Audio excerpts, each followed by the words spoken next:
But she quickly backpedaled that, well, this is a project he gave him. Well, I'm sorry.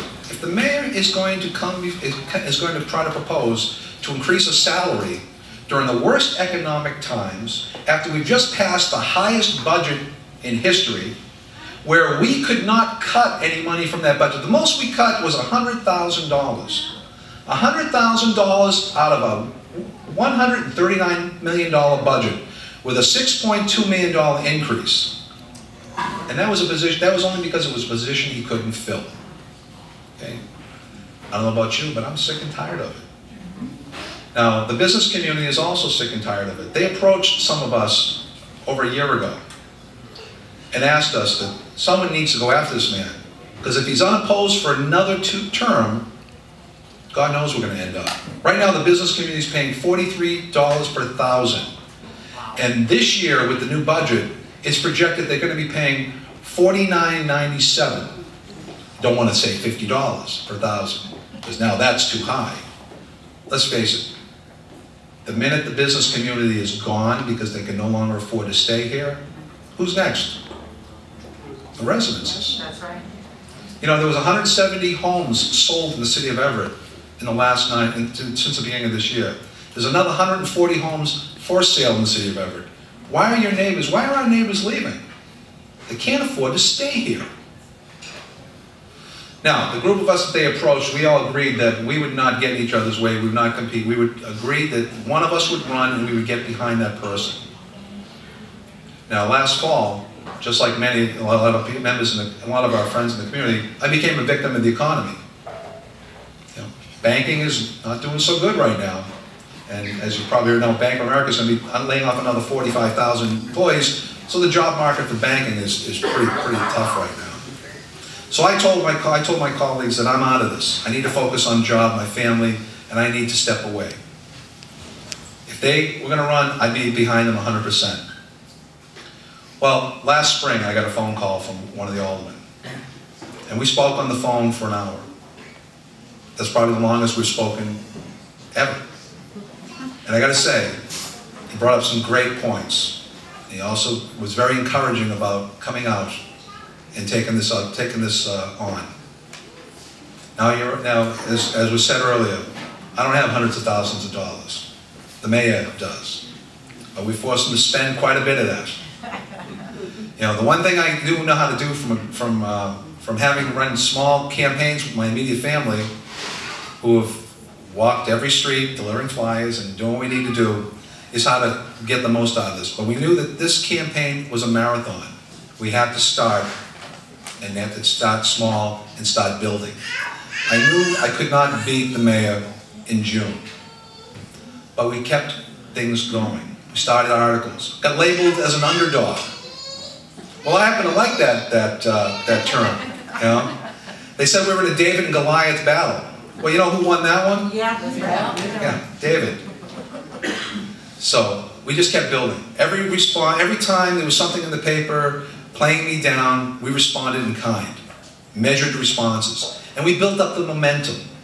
And we continued to build it up to the point where we started, some of my editorials, as I hope some of you have been reading, I started hearing my own words back to me from the voters.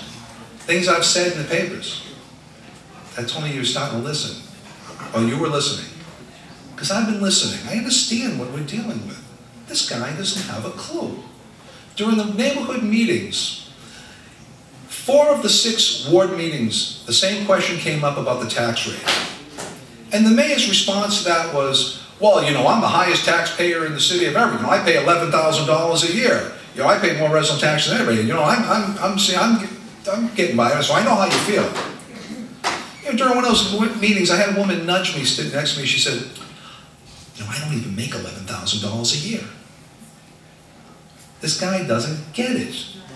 He does not. He bought a new Mercedes this year. That's great. He doesn't understand the difficulties our business community is having because he's getting an $85,000 a year salary on the side. He doesn't understand what our taxpayers and our residents are dealing with because he's got a business. You need somebody up there who understands what you're going through, is going through the same things. Because the excessive spending has got to stop. first thing I want to do when I get into City Hall is have an independent audit. Find out where the money is, find out what we got left, what's left on the table.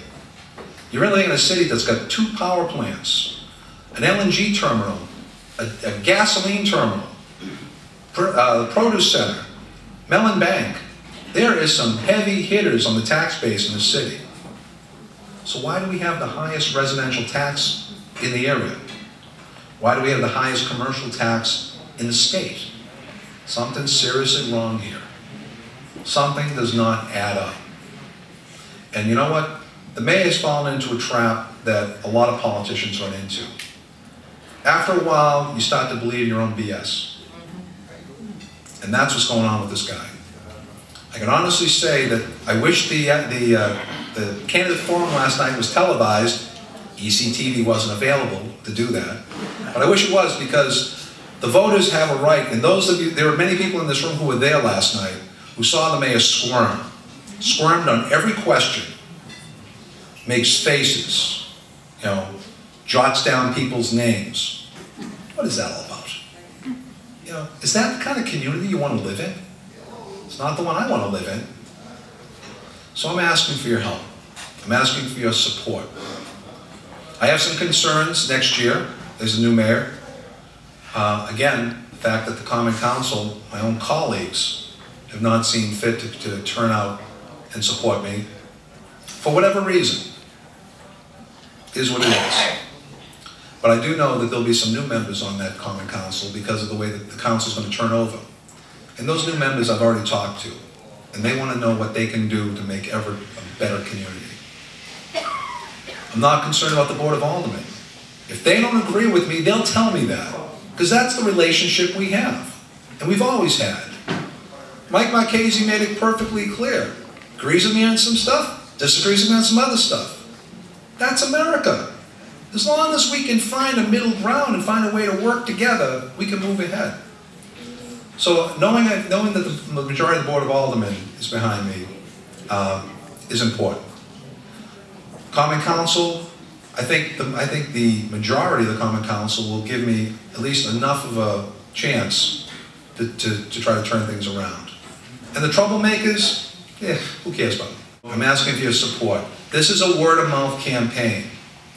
We are in this to win this, and we now have a solid footing in this race. The mayor may have started this with hundreds of thousands of dollars, but he hasn't got that money anymore. We've been able to hit all our objectives in this campaign. We've been able to get the word out where we've needed to get it out, and we're not done. And we're going to win this, and I'm thanking you for the opportunity and the chance I'll have to be your mayor and lead you. Thank you.